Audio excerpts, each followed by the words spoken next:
The drawer where I kept my antique watches was empty. Not one watch was missing. Every single one was gone. I stood in my study at 6:30 on a Tuesday morning, staring at the open wooden drawer where I had kept 23 watches for nearly 40 years. At first I thought I had forgotten something. I checked the cabinet below. Nothing. I opened the second drawer. Nothing. Then I walked to the safe in the corner. My hands became cold. Those watches had been one of the most important parts of my life. My father had given me the first one when I turned 18. My grandfather had left me 3. Over the years, I had bought others from estate sales, antique shops, auctions, and collectors. Some were from the 1940s, some from the 1950s. A few were supposedly rare military pieces.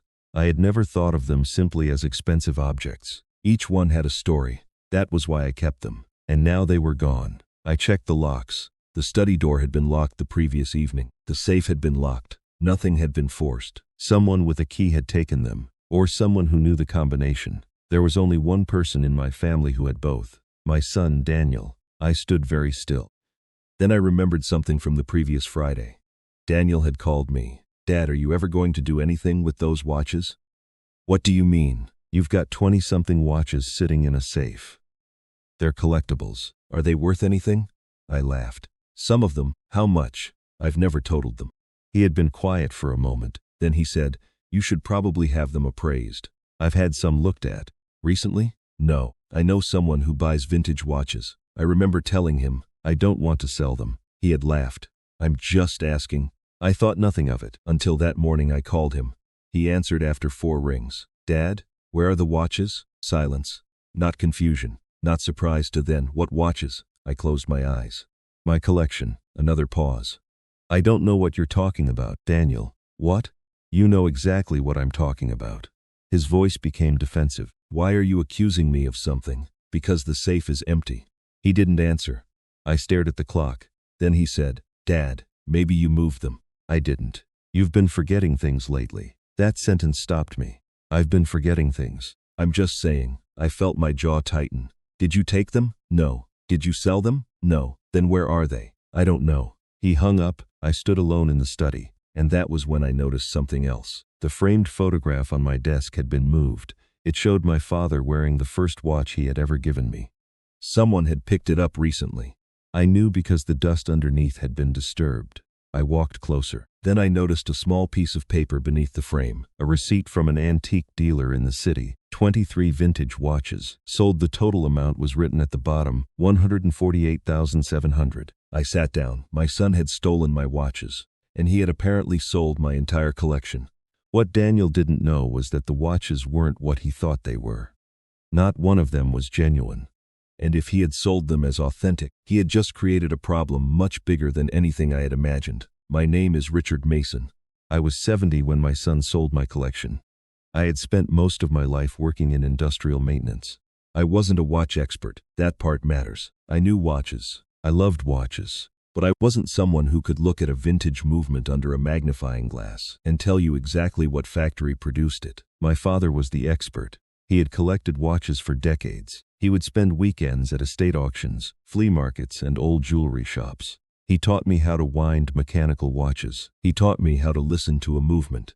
He taught me that the value of an old object often came from its story. When he died, he left me 7 watches. Some were ordinary, some were supposedly rare. I put them away. Years later, I became interested in collecting more. Soon I had 23. Over the years, people had told me some were extremely valuable. One dealer estimated the collection could be worth more than $200,000. Another said it might be closer to $300,000 if properly authenticated.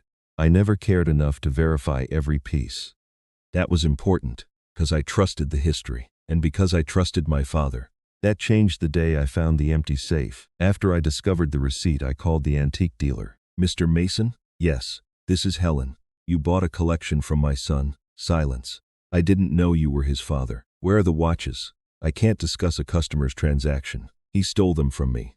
Another pause. "I see. Did he tell you they belonged to him?" "Yes." My stomach tightened. "Did he claim they were authentic?" "Yes." I closed my eyes. "Did you authenticate them?" "No." "Then why did you pay that amount?" "We relied on the documentation provided." "What documentation?"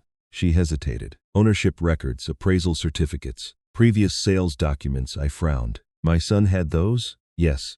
I looked at the receipt again. Can you send me copies? I shouldn't.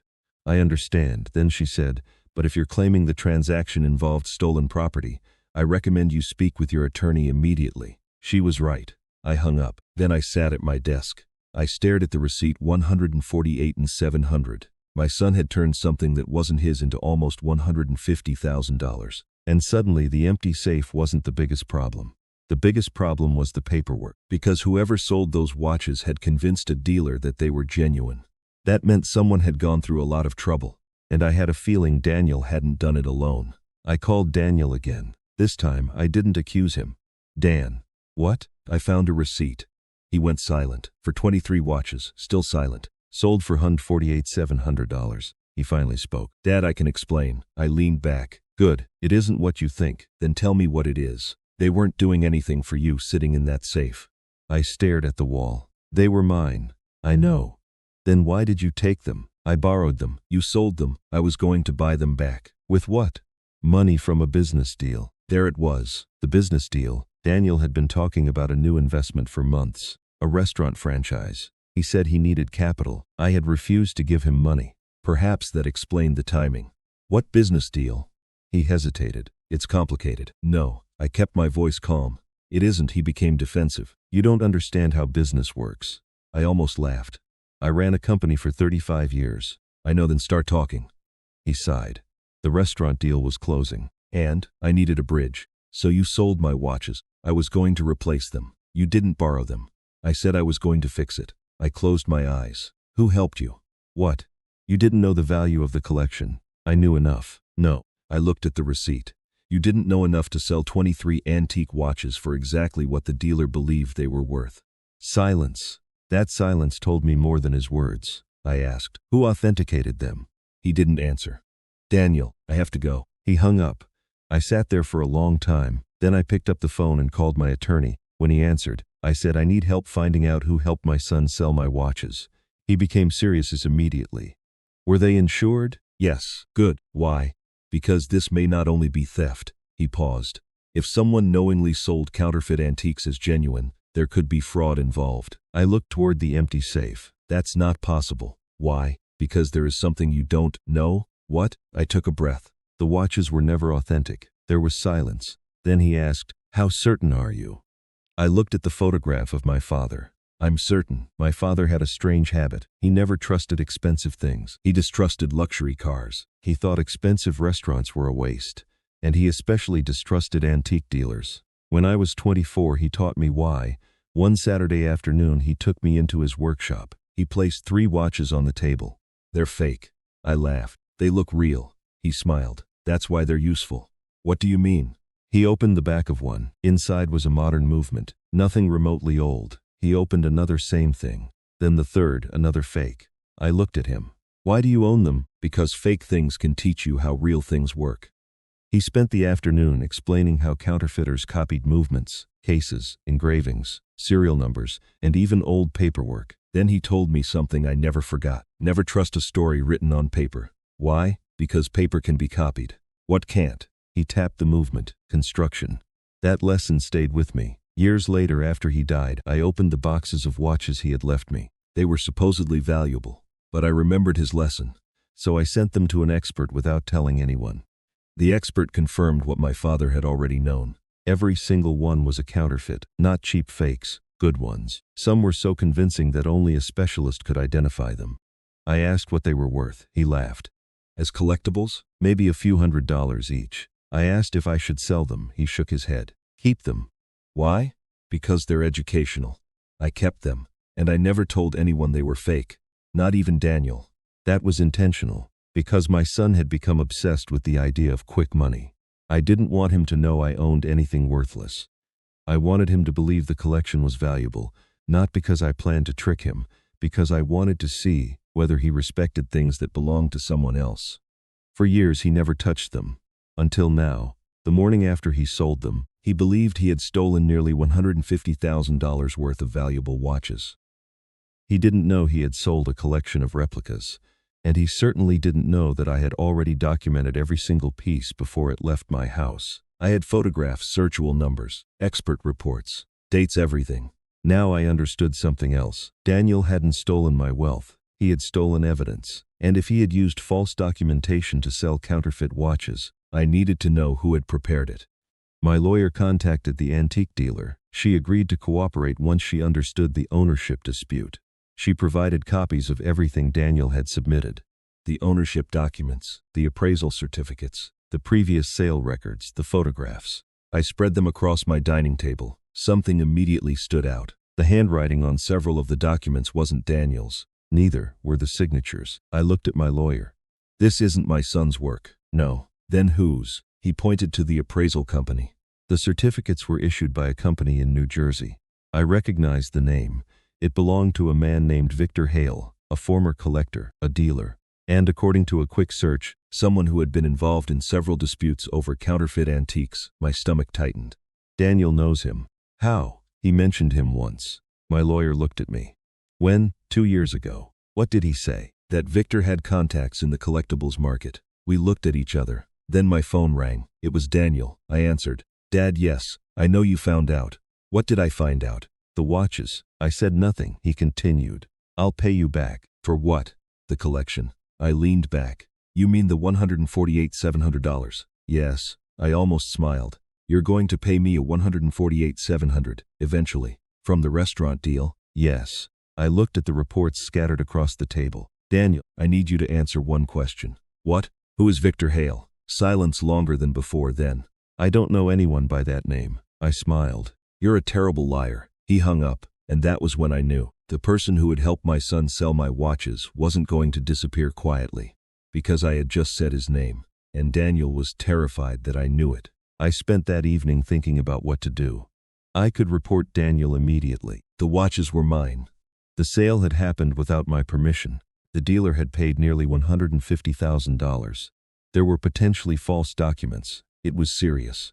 But there was another issue. If I reported everything immediately, Daniel would panic. He might destroy evidence. He might contact Victor. He might move money. My lawyer agreed. We should move carefully. How carefully? Carefully enough that you don't tip them off. That was difficult. I wanted answers. But I had spent enough years reacting to my son's mistakes. This time, I wanted to think. So I did something Daniel would never expect. I called him. Dad, I want to make a deal. Silence. What kind of deal? You return everything you have left. I don't have much. Then tell me where the money went. He became quiet. I continued. And I won't do anything until I understand the full story. What are you saying? I'm giving you one opportunity to tell me the truth. He breathed out. Okay, not over the phone. Where? Tomorrow morning. Dad? Yes? Are you angry? I thought about it. No, that surprised him. Why not? Because I'm waiting to hear how far you've gone. I ended the call. Then I looked at the photographs of the 23 fake watches. They had fooled my son. They had fooled the dealer. They had probably fooled a lot of people. But not the one person who knew their secret, my father. And now, me. The next morning, Daniel arrived at my house with a story that was much bigger than the watches. And for the first time, I realized the collection had never been the real target. It had been a test, and someone had been watching to see how much money my son could make me disappear. Daniel arrived at 9 in the morning. He looked exhausted. He hadn't shaved. His shirt was wrinkled. He walked into my kitchen and sat down without asking. I poured him coffee. He didn't touch it. Tell me everything, I said. You already know. No. I sold the watches. That's the smallest part. He lowered his head. I needed money. For the restaurant. Yes. What restaurant? He took a breath. A franchise opportunity. Whose opportunity? A group I met through Victor. There it was again. Hale. I folded my hands. What did Victor promise you? That he could get me into a vintage watch investment deal. I frowned. A watch investment deal? Yes. He told me I could buy collections, resell them, and make a lot of money. With what money? My savings. That wasn't enough. No. So you took my watches? He nodded. What did Victor tell you they were worth? More than $200,000. I almost smiled. You believed him? He showed me sales records. I looked at him. And certificates. Yes, from his company, yes. I leaned back. Then Victor told you to sell my watches. He said he had a buyer. Who? A dealer? Helen? He looked surprised. You know her? I spoke to her. He said nothing. Daniel, did you tell the dealer the watches belonged to you? He nodded. Why? Because Victor said no one would buy them if I admitted I had taken them from my father. I stared at him. That sentence changed everything. You knew you were stealing them. He looked down. Yes. There was no excuse left, no misunderstanding, no accidental mistake. He knew. He still did it. I stood up and walked toward the window. For a long time I said nothing. Then I asked, how much money did you actually keep? Daniel hesitated. Dad. How much? About $91,000. Where is the rest? He swallowed. Victor took a percentage. How much? 30,000. And the rest? Fees, taxes, the buyer's commission. I turned around. You sold fake watches for $148,700. He looked confused. What? They were counterfeit. His face went completely blank. What? Every emotion disappeared. I said they were counterfeit. No. Daniel shook his head. That's not possible. I walked to the study. He followed me. I opened the cabinet. I took out the appraisal report. Then I placed it on the table. Everyone. He stared at the report. No. Yes. He picked up the photographs. His hands started shaking. But Victor, he lied to you. Daniel looked at me. He told me they were genuine. He knew they weren't. Daniel sat down. You're serious? Yes. He stared at the pages. Then he whispered, I stole worthless watches. I sat across from him. No. He looked up. You stole my property. That distinction mattered, because what Daniel had done was not made less wrong because he had been fooled about the value. He had stolen from me. Daniel was silent for almost a minute. Then he asked, why didn't you ever tell me they were fake? I looked at him. Because you never asked. That makes no sense. It does to me. I leaned forward. My father taught me something about those watches. What? Objects can be valuable because of what they represent, not what someone will pay for them. He looked confused. I don't understand. The watches belonged to my father. I tapped the report. Their financial value was irrelevant to me. Daniel stared at the photographs. I thought. I know what you thought. He rubbed his forehead. I thought I was taking something valuable. You were taking something that wasn't yours. He nodded slowly. Then he asked the question I had been expecting. Are you going to report me? I didn't answer. He swallowed. Dad, I haven't decided. He looked relieved for half a second. Then I continued. But Victor is different. His face changed. What do you mean? I believe he knowingly sold counterfeit items as authentic. Daniel's eyes widened. He said he had done this before. I stared at him. What? He said collectors wouldn't question the paperwork if it came from him. That was exactly what I feared. This wasn't one desperate son making one terrible decision. It was a system. Victor supplied the documents. Daniel supplied access to property. The dealer supplied the market. And someone was making money in the middle. Daniel looked sick. I didn't know. You knew enough to hide the sale from me. Yes. You knew enough to lie. Yes. And you knew enough to use fake ownership documents. He lowered his head. Yes. I nodded. That is what matters. He didn't argue. There was one thing I hadn't told Daniel. There was one genuine watch in my collection, not 2324. The 24th had never been stored with the others. It was my father's wristwatch, an ordinary-looking steel watch with a scratched crystal. No fancy brand, no diamond, no complicated movement, just a small, old mechanical watch. My father wore it for 30 years. After he died, I kept it separate because it was the one thing I never wanted to sell. Daniel had never seen it. I took it from the safe in my bedroom. He stared at it. What's that? My father's watch. It wasn't with the others. No. Why? Because this one is real. He looked at me. I handed it to him. He held it carefully. I've never seen it. I know. Why didn't you keep it with the collection? Because I didn't collect it.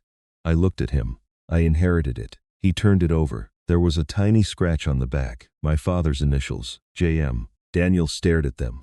Why are you showing me this? Because this is what you should have understood. He looked up. What's that? The thing worth stealing wasn't the watches. I pointed toward his hands. It was the trust. His eyes filled with tears. I know, do you? Yes. He put the watch down, then he started crying. Not dramatically. Quickly. The way adults cry when they finally stop trying to defend themselves. I was desperate, he whispered. I know. I thought I could fix it. I know. I thought you would understand. I nodded. I understand desperation. I paused. But desperation doesn't give you permission. He nodded. That was the first honest conversation we'd had in years. That afternoon, Daniel showed me his phone. There were dozens of messages from Victor. Some were ordinary, some were business discussions, others were disturbing. One message from Victor said, "Take more if you need capital. Old people keep things in safes." Another said, "Your father won't know what they're worth anyway." I read the messages twice, then I looked at Daniel. He knew. Daniel nodded. Yes. Did he know your father was me? Yes. And he encouraged you to steal from me? Yes. I handed the phone back. Keep every message. I will. Don't delete anything. I won't. I called my lawyer. Then I called the dealer. And finally, I called the police. Not because I wanted my son arrested, because I had evidence of a much larger scheme. The dealer agreed to preserve the documents. My lawyer arranged for the counterfeit watches to be secured. Victor's records were requested. And Daniel agreed to cooperate. The next few weeks were difficult, but for the first time, my son was doing something right. He was telling the truth. All of it.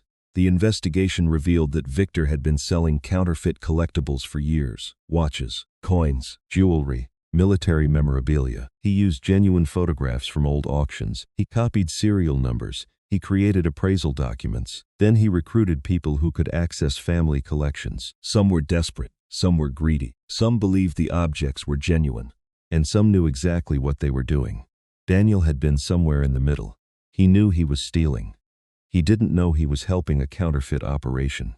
That didn't excuse him, but it changed the picture. Victor had targeted him because he knew Daniel was financially desperate. He had learned about my collection through conversations with Daniel. He knew the watches were valuable, or at least that Daniel believed they were. And he knew that Daniel had access to my home. It had been planned, not perfectly, but deliberately. The dealer who bought the watches became an important witness. She had paid based on paperwork she believed was legitimate. She had lost money. Victor had gained money. Daniel had gained money.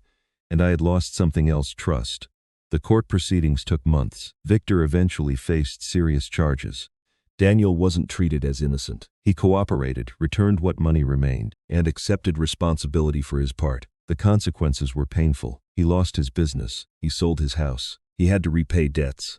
He also had to explain his choices to people he had lied to. I didn't stop any of that, but I stayed available. That was different. When the investigation ended, I got the watches back. All 23. The dealer returned them. They were worth exactly what they had been worth before. Almost nothing financially. But I didn't throw them away. Instead, I put them in a glass cabinet.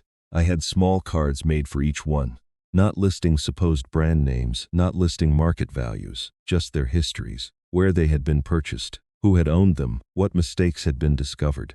And beside the cabinet, I put a small sign. Things are not always worth what people say they are. Daniel saw it when he visited. He laughed quietly. You really did make a museum out of my mistake. I smiled. Your mistake deserves an educational purpose. He nodded. Fair. A year later, I did something unexpected. I gave the entire collection to a local technical school, not to sell, to teach. Students could examine counterfeit movements, compare them with genuine mechanisms, learn about manufacturing, learn how fraud works, learn why documentation matters. The school created a small exhibit. They called it the Mason Watch Study Collection. When the exhibit opened, Daniel came with me. He stood beside the display. Dad, yes. Do you regret keeping them? No. Even after everything? I smiled. Especially after everything. He looked at the watches. They caused a lot of trouble. No. I corrected him. People caused the trouble. He nodded. That distinction mattered too. After the exhibit, Daniel and I sat outside. He looked different. Not successful, not impressive, just calmer. I know sorry isn't enough, he said. No. He nodded. But I am sorry. I believe you. He looked surprised. Really? Yes. I thought you might never forgive me. I forgave you. He looked relieved. But I don't trust you the same way. He looked down. I know. Trust can come back. He looked at me. How? Slowly. He nodded. I'll do that. I smiled. I hope you do. Then he asked, can I have something? What? Your father's watch. I stared at him. He immediately shook his head. Forget I asked. I smiled. Why do you want it? Because now I understand what it means. I thought about that. Then I reached into my pocket. I had brought it with me. I placed it in his palm. Don't sell it. He laughed through his tears. I won't. Don't lose it. I won't. And don't ever forget whose wrist it was on. He looked at the initials. J.M. my father. He nodded. Then he closed his hand around it. People who hear this story assume the biggest twist was that the watches were fake. It wasn't. The bigger truth was that I had spent years measuring my son's judgment by the things he wanted to own. Cars, houses, businesses, datas. Money. I thought success would make him happy. I didn't realize it could make him desperate. The counterfeit watches exposed something deeper. He had started believing that value was whatever a number on a document said it was. If a watch was worth $10,000 on paper, it was valuable. If a house was worth $800,000, it mattered. If a person drove a new car, they had status. And if a father drove an old truck, he was embarrassing. But none of that was real value. Real value doesn't always have a price. My father's watch was worth perhaps a few $100s, maybe less, but I would never trade it. Not for $10,000, not for $100,000, because it carried something no certificate could prove. Mirror, love history. That is what my son finally learned. A few months ago, Daniel called me. Dad, yes, I think I'm finally getting it. Getting what? What you meant about the watches. I smiled. Tell me, he said. You don't measure something by what you can get for it. I nodded. And people aren't different. I didn't answer. He continued. I thought you were sitting on old stuff nobody cared about. And I was wrong. I smiled. You were. Then he said, you were never protecting the watches. No, you were protecting what they meant. Yes, and I almost destroyed that. I looked out at my backyard. Yes, there was silence. Then he said, thank you for not giving up on me. I closed my eyes. I came close, I know. But I didn't. Why? Because you're my son. He was quiet. Then he said, I love you, Dad. I smiled. I love you too. Sometimes I still walk into my study and look at the empty drawer. It reminds me of that morning, the shock, the anger, the feeling that something personal had been stolen. But now the drawer contains something different. A single photograph of my father wearing his old watch, and beneath it, a small note. Some things are valuable because they cannot be replaced. My son stole my entire collection because he believed he was taking $148,700. He didn't know every watch was a counterfeit replica. But the strange irony is that the collection became more valuable after everything happened. Not financially, personally. The watches became evidence, then lessons, then an educational collection. And eventually, a reason for my son to understand something money had never taught him. Value is not the same thing as price. He thought he was stealing antiques. He was actually stealing trust. And trust, unlike a watch, cannot simply be bought back from a dealer. I was able to recover the watches. I was able to recover some of the money. The law dealt with Victor. Daniel lost years of his life trying to appear successful. But I gained something I hadn't expected. I finally saw my son clearly. Not the boy I remembered. Not the businessman he pretended to be. The man standing in front of me, flawed, capable of selfishness, capable of regret, and, thankfully, still capable of change. That was enough. The drawer is no longer empty. But I don't keep expensive things inside it. I keep my father's photograph there, because after everything that happened, I finally understand what my father was trying to teach me all those years ago. A fake watch can fool a buyer. A forged document can fool a bank. A number can fool an investor. But sooner or later the mechanism tells the truth. People are not so different. What is inside eventually reveals what something really is. My son secretly sold my antique watch collection. He thought he had discovered a fortune. Instead, he discovered that every watch was fake. And I discovered something even more important. The collection had never been my greatest possession. My greatest possession was the trust my father had given me. And the hardest thing I ever did was teach my son that trust is something you don't inherit. You earn it. Slowly, honestly. One choice at a time. And if this story made you think about the difference between price and value, share your thoughts in the comments. Have you ever owned something that was worth very little financially, but meant everything to you? And if you enjoyed the story, like the video, subscribe, and turn on notifications for more emotional family stories about betrayal, secrets, consequences, and second chances.